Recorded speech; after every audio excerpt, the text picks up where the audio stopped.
Hello, hope you're doing well, and welcome back to Concept Corner, an ongoing series here on my channel where I talk about some of my old original story ideas while drawing the characters from them. Today, because the response that you guys have had to this story so far has just been so crazy bonkers positive, I'm going to be taking another look at Heartless. This is going to be my third time talking about stuff from this particular story idea, so if you haven't seen the previous two videos about it yet, I'd really recommend checking them out before watching this one, otherwise I can't guarantee that anything I say here is going to make sense. Before I give you guys the rundown of what this particular video is going to cover though, I need to let you know that for the first time in the brief history of Concept Corner, this episode is sponsored. And appropriately enough, given that the nature of this series is all about sharing ideas, today's sponsor is none other than Skillshare. I don't doubt that most of you guys have probably heard of Skillshare before, but if you're not familiar, Skillshare is an online learning platform that hosts educational video courses for pretty much any practical skill that you might want to learn about.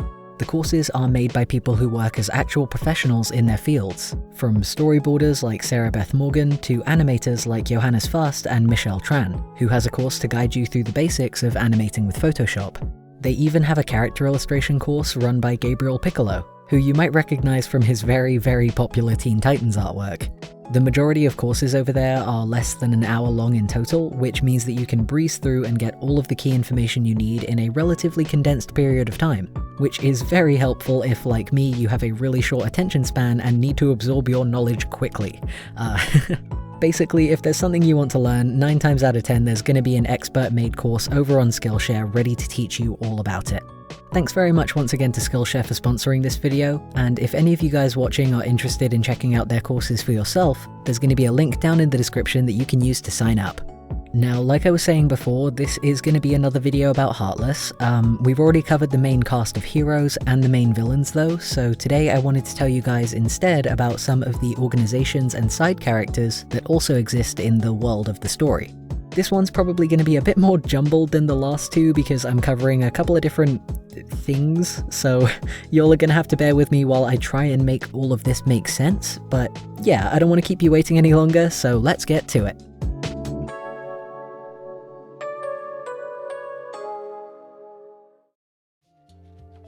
Alrighty, so before we get into the actual character drawing today, I wanted to do a super quick breakdown of the main organizations that I've thought up for the world of Heartless.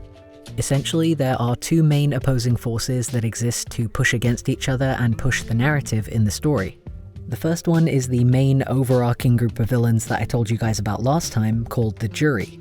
The Jury is a widespread group of witch hunters who are trying to eradicate all magic from the world. And fun fact, to add a bit of extra clarification, the villains I drew last time are actually only a small division within the Jury known as the Wonders. That particular group of characters in the Wonders division are the only ones within the Jury who have any kind of cursed powers or abilities. Everybody else in the Jury is just human and they fight against magic with much more analog weaponry and equipment. On the flip side, the other main force in the Heartless universe is an independent nation of witches run by a group called the Magistratum. If that name doesn't sound familiar, that's because this is the first time I'm mentioning them, and that is because I mostly solidified my idea for the Magistratum between this video and my last one. But yeah, they are basically a group who provides refuge for witches who have been cast out from their homes, as well as acting as a sort of self-regulating task force who try to keep tabs on and contain any witches who actually do use their powers for evil. Besides those two main groups anyway, the world itself is comprised of independent kingdoms whose views on magic vary depending on their own histories and ties to the Jury and the Magistratum respectively. As for the heroes of this story, individually they come from all over the place. But where they reside when they come together is something that I will get to a little bit later on in this video because there is actually another character who I need to introduce to you guys who is very much integral to that. Right now though, I really want to get onto some character drawing, so let's take a closer look at some of the factions within both the Jury and the Magistratum. So, when you have two big, powerful organizations in a shonen-inspired story like this, it's really important to make sure that they are visually distinct from each other.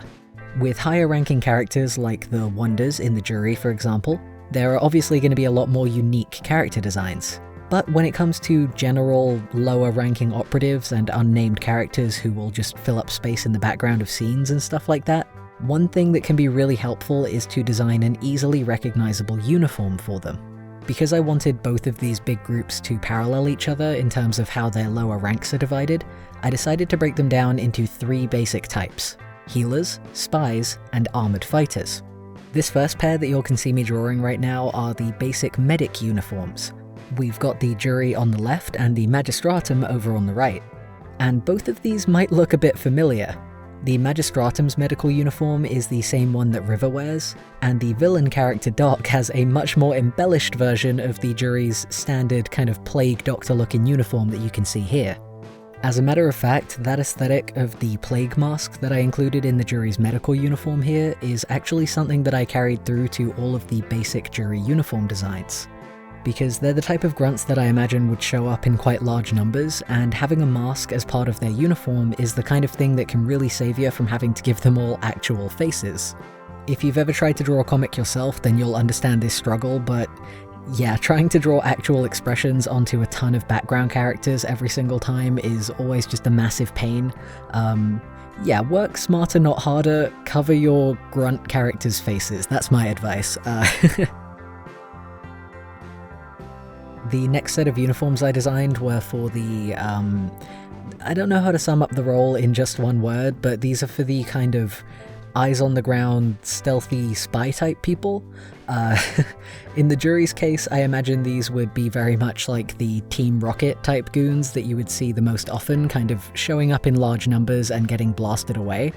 But yeah, their role in the jury would be to do the actual hunting of witches, you know, following up on reports and burning down houses, that kind of awful thing. And in terms of the uniform itself, like I said, I carried through with the plague mask theme, so they've got one of those. But they've also got an outfit that allows for a lot more movement than the medic uniforms, which are a lot heavier and longer. Basically, between the dark leather and the puffy shoulders, it's a bit less of a plague doctor and more of a Shakespearean rogue kind of vibe. On the Magistratum side, meanwhile, for one thing, I think I named their group of stealth people like this, the Augurs. I realize it sounds weird in my accent, so I'll try and put a spelling on the screen somewhere. And again, they would fill the role of kind of informants and eyes on the ground. I know I mentioned before, one of the things that the Magistratum kind of does is keep tabs on witches who are actually committing crimes with their magic and try and take them down. So yeah, kind of like the Anbu in Naruto, the Augurs in Heartless would be kind of like formidably strong magical secret agents. Because they're basically spies, I wanted them to have a dark, mysterious kind of outfit. So they've got a little cape, they've also got the dark leather in there, and kind of like how all of these jury uniforms have masks over the faces, I really wanted all of the Magistratum uniforms to have their faces uncovered, but for them to be wearing some kind of witch hat as like their signature element. The main reason I wanted that as a design feature is just because I think it's a really fun visual storytelling detail to have all of these violent villains from the jury just completely hiding their faces, as if they have something to hide, which they do because they're the bad guys and they're completely in the wrong, and then have all of these witch characters from the Magistratum just being completely the opposite of that, and just being totally unashamed to show their faces and say, hey, I'm magic, what are you gonna do about it, you know? We love narrative contrast in this house.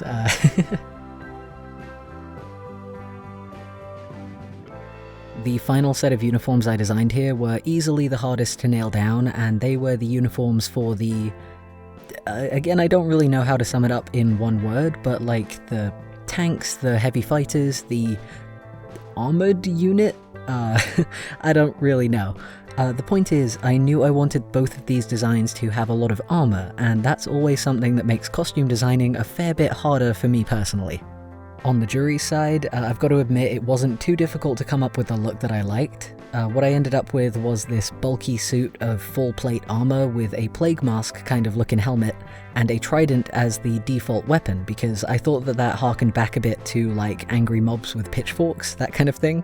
And I imagined that these guys' role in the jury would be like bodyguards for higher ranking members, or just, you know, it's basically just a visual shorthand for any grunts that are more of the intimidating, heavy-hitting variety.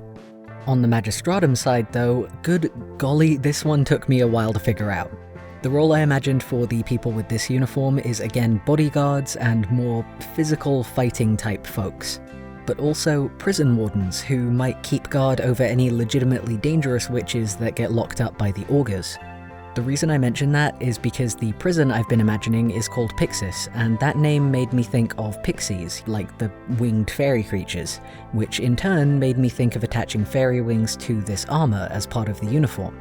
I wasn't sure at first how well it would work because I've been trying to figure out how broomsticks might work in this universe, so I wasn't sure if adding wings to these outfits would make any sense and if I should just give them brooms instead.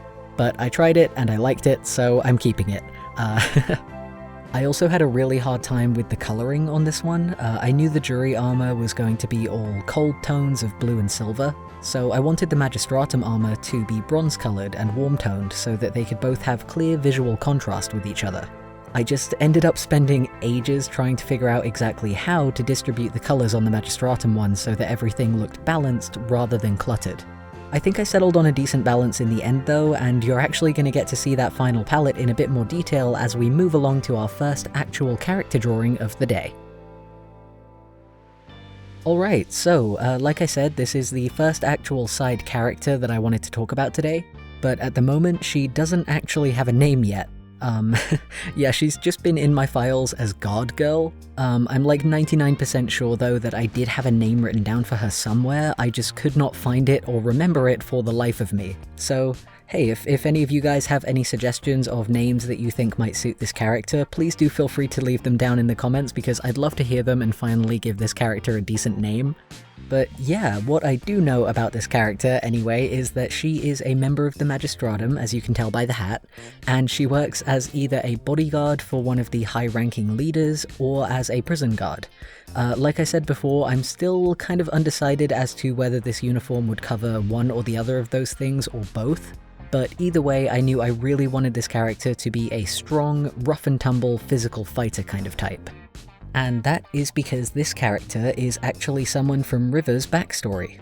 The way I'm imagining it at the moment is that both River and this girl grew up in the Magistratum together, they are childhood friends, and they both really wanted to become... Wow, okay, I literally just realized this uniform design just looks like some kind of magical knight. So yeah, okay, let's go with that. They both wanted to become knights when they grew up. But I'm thinking that the Knights Garrison is a division of the Magistratum that pretty much only allows people with magic of a physically powerful nature to sign up. Since they do a lot of physical fighting, it's dangerous, you have to be able to hold your own, all that kind of stuff. Meanwhile, applicants like River, who have much more abstract magic that can be used for healing, are usually encouraged to go down the path of becoming a medic instead.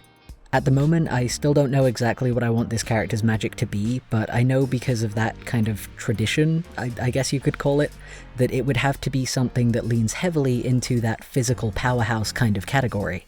Primarily, again, because of how this particular character needs to tie into River's backstory.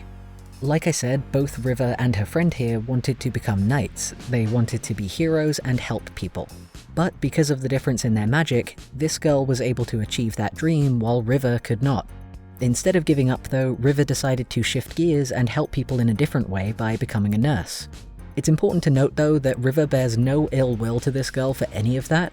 In fact, they're still really close and River is very, very proud of her for becoming a knight. Not least because River in fact has a big old crush on this character and has for quite a long time. I think the reason I came up with the idea for this character in the first place actually is because I just really love the idea of River going away when she joins the main cast and learning how to use her magic in a different way over the course of the story, namely discovering that she can actually be a hero both by healing and by defying everybody's expectations of her and just kicking some serious butt like the knight she always dreamed of being. And then the way that this character would play into that is that, yes, River mostly wants to get strong so that she can help people and fight the good fight and take down the bad guys, but also she just really wants to impress this buff, badass warrior girl that she's had a crush on for ages and get stronger so that she can look cool in front of her. And yeah, it just makes me smile a lot whenever I think about that and the potential dynamic that these two could have, because I just think that's really sweet. Like, good for them, you know? But yeah, truth be told, this character ended up looking a lot more like elegant here than I think I first imagined her in my head. I kind of had an image of a bit more of a tomboy type, but I think it works. I think she looks cool, and hopefully through this artwork you can understand the vibes I was going for with her, even though I was mostly talking about a different character this whole time. Speaking of different characters, anyway, let's move along to the next one. So, we are gonna hop from one childhood friend to another now, but this one is not from the Magistratum or from the jury. Instead, this is a character from one of those independent kingdoms I was talking about earlier. Specifically, the kingdom where Ira is from. A lot of people in the comments of the very first Concept Corner were wondering what this guy looked like, so hopefully you'll be happy for me to introduce you to Prince Arthyr, who is the childhood friend of Ira's that I mentioned back in that first video. And before anybody asks, yes, I did name him Arthur because I'm just fully leaning into the King Arthur Knights of the Round Table theme when it comes to naming a lot of the people connected to Ira, because I just think that's fun. We love a mythological reference. Anyway, yeah, much like the previous character, this guy isn't 100% fleshed out yet, but what I do know about Arthur is that he is not magical, he's not a witch, but he's also not strictly anti-magic. His kingdom, however, is, let's call it very traditional. I think it's probably one of the most old-fashioned places that the protagonists would go to in their travels, and that's reflected in the very fearful of magic kind of worldview held by a lot of the people who live there, both those in charge and just in the general population. For anybody who might be curious, I think the way that Arthur and Ira would have met when they were younger would have been through some kind of incident during their teenage years back when Ira was still a street punk, where he ends up helping or saving the prince by using his sword skills. The way I see it going down is that the prince probably gave his minders, or whatever you call them, retainers maybe, when it's like a royal caretaker, I don't know. Either way, he gave them the slip and ended up going somewhere that he really shouldn't have been in the first place. And after that, once Ira saves him, helps him out, you know, they meet for the first time, he keeps on sneaking away in order to hang out with Ira again and break through his prickly exterior bit by bit through the power of persistent friendly annoyance, until eventually they become really close friends and he convinces Ira to enlist as a swordsman in the Royal Guard. Hopefully it comes through clearly enough in this drawing as well, but I imagine Arthur as being very wise and very good at his kind of princely duties. Like, he's got a lot of decorum and he can command respect when he needs to, but he's also like really down to earth and warm and personable. So like, he can hold his own in court, but he can also be casual and crack jokes with Ira and the rest of the Royal Guard. But like, Ira especially, they're at the like, share a private joke without even speaking level of mutual understanding, you know? When it comes to Arthur's physical appearance, for one thing, nothing is completely set in stone in these videos, so this might not be his final form, because mostly I just don't know if I'm 100% sold on it yet, but I knew I wanted him to have an outfit that looked like it matched Ira's Royal Guard uniform, but also have it be a bit more detailed and royal looking. So I added a fur-lined cloak and a crown and just a bunch of little extra details and embellishments here and there. I also really wanted to give him long hair in like a Nordic Viking braid kind of style, but good lord, it took so much time and so many Pinterest tabs full of hairstyle references to get it looking even halfway close to how I imagined it that it's probably gonna change at least a bit the next time I draw him, because I'm really not sure if I want to put myself through that again, honestly. All things considered though, I think it turned out pretty okay in the end. You know, you guys tell me, I don't know, I think I've looked at this one for a bit too long. Also, you might already be able to tell just by looking at this one, but I've been toying around with the idea of Arthur being blind. I don't know exactly when that idea came to me in the first place, but there are like certain story points that would have some interesting extra layers added to them if that were a factor. But I'm also not fully sure how well that would work on a practical level, considering some of the other narrative points that this character needs to be involved in. So yeah, this design is very much the creative process in progress, but I mean that's the whole reason this series is called Concept Corner in the first place, rather than, you know, fully completed story corner or something like that. It's all about just bouncing the creative vibes around and seeing what sticks, really. So yeah, hopefully it's interesting for you guys to hear more of the kind of work in progress stuff like this too. Anyway, why don't we go ahead and share some more of those creative vibes as we move along to the next character. Now, this next character is one that I have actually fleshed out quite a bit more than the previous two. His name is Krome, and when I first thought of him, he was just like a wandering salesman of magical items who the heroes would come across at various points in the story, and then he would like provide exposition, and you know, he was like one of those mysterious characters who knows a lot of things that make you wonder how he knows them in the first place. He still has that kind of energy about him, but over time he ended up gaining a few more layers of mystery and backstory, and as you might be able to guess based on his outfit, he ended up filling the role of an augur for the Magistratum. So basically he's now a spooky secret agent man, rather than a potion seller. Then again, who knows, maybe he still uses the whole potion seller thing as a front when he's doing spy stuff. I don't know. When it came to giving him a visual design, technically I didn't dress him in an augur uniform because it was actually Krome's own individual character design that ended up inspiring the basic universal design for the augur uniforms that I showed you guys earlier. I kind of reverse engineered it from him because I liked his outfit so much that I didn't want to change it after I'd figured out his role in the story. As you can see, he's got a couple of embellishments and personalizations on his uniform compared to the kind of basic one that I drew before. For example, he's got this kind of bandagey wrap around his neck, as well as the skull charm on his cloak, and the mushrooms on his hat. I like to imagine that the hats in particular are something that more distinct characters from the Magistratum would maybe personalize more depending on how powerful and high ranked they are. Like, the fancier the hat, the more powerful the witch. Now, Krome is a character that I enjoy very much, not least because he's just really cool in terms of his personality and design and everything, at least I think so. I think I've mentioned in previous videos how I take inspiration for certain character dynamics from like other manga that I enjoy, and when I was designing Krome, I remember I really wanted him to have like Hawks from My Hero Academia kind of energy. But now that I think about it more, I realize that he really also fits with the kind of grey-haired mentor archetype like Kakashi from Naruto or Gojo from Jujutsu Kaisen.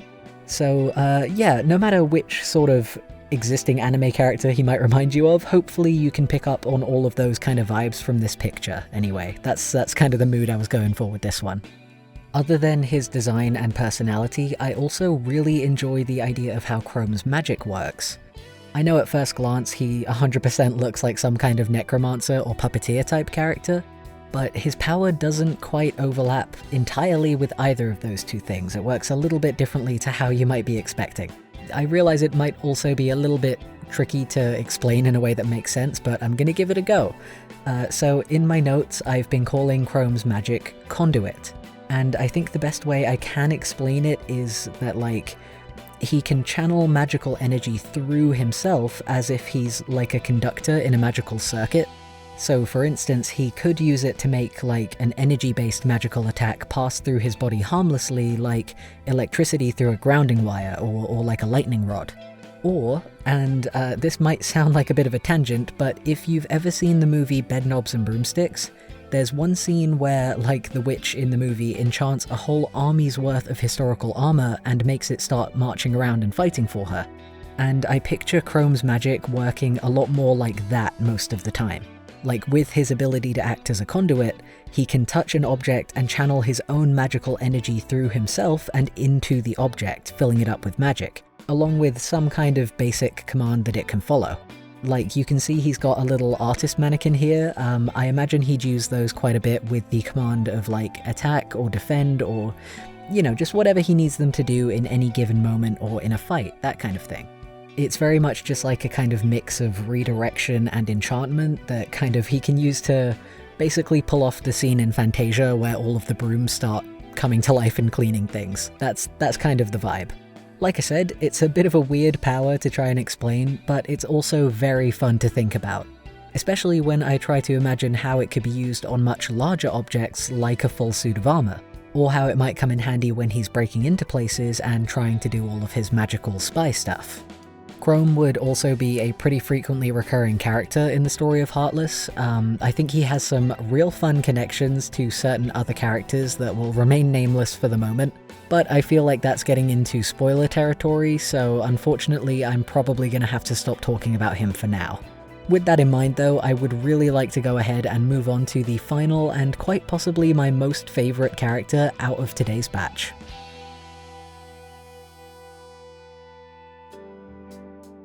So, at the beginning of this video, I said that I was going to be talking about where all of the heroes of Heartless reside after they join the team.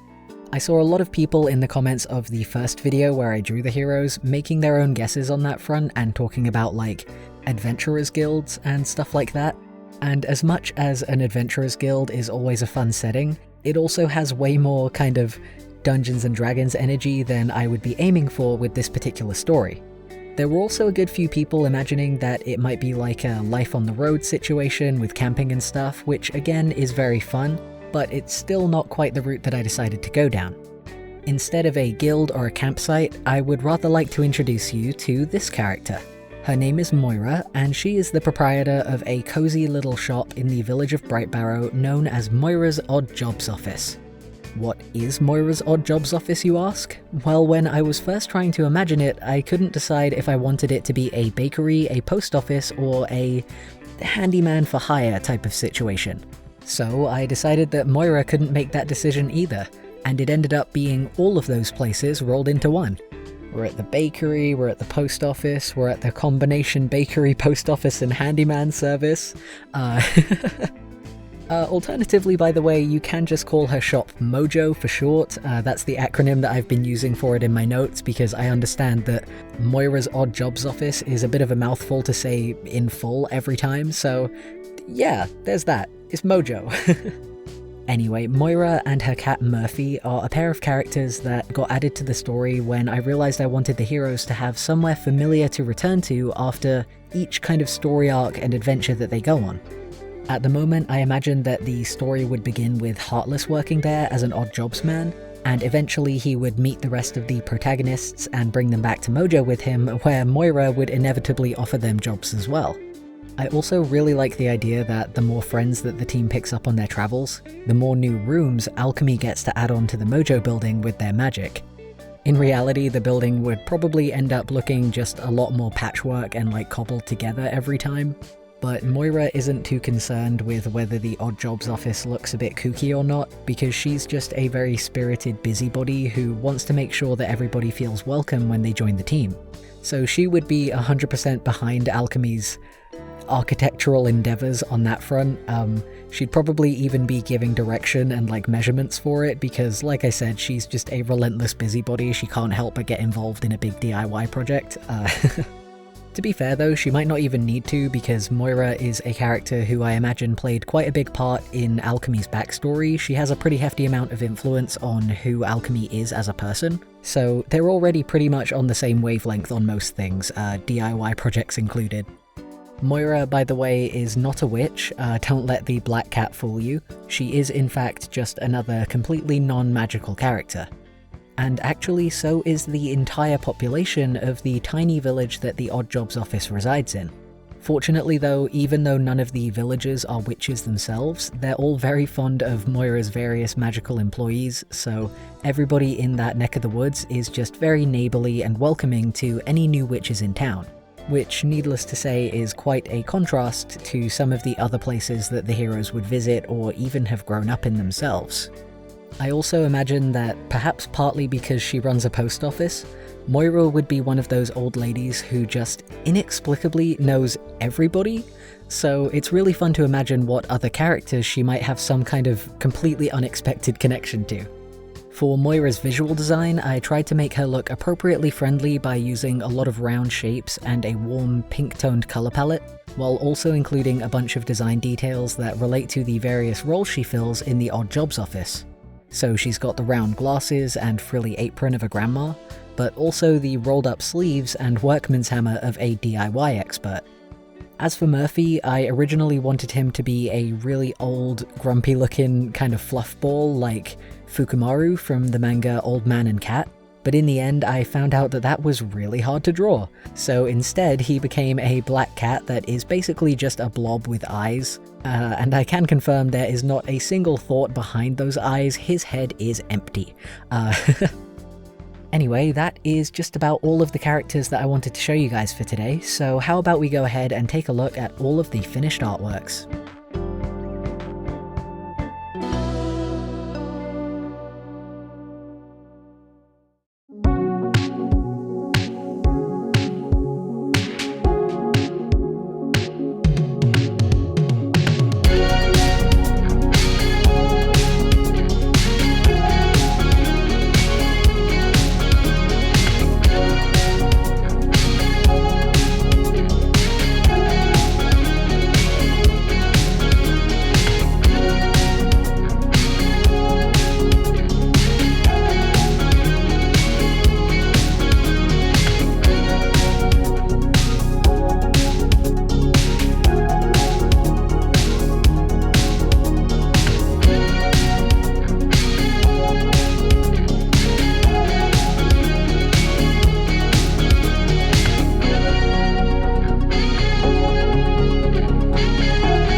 And there we go.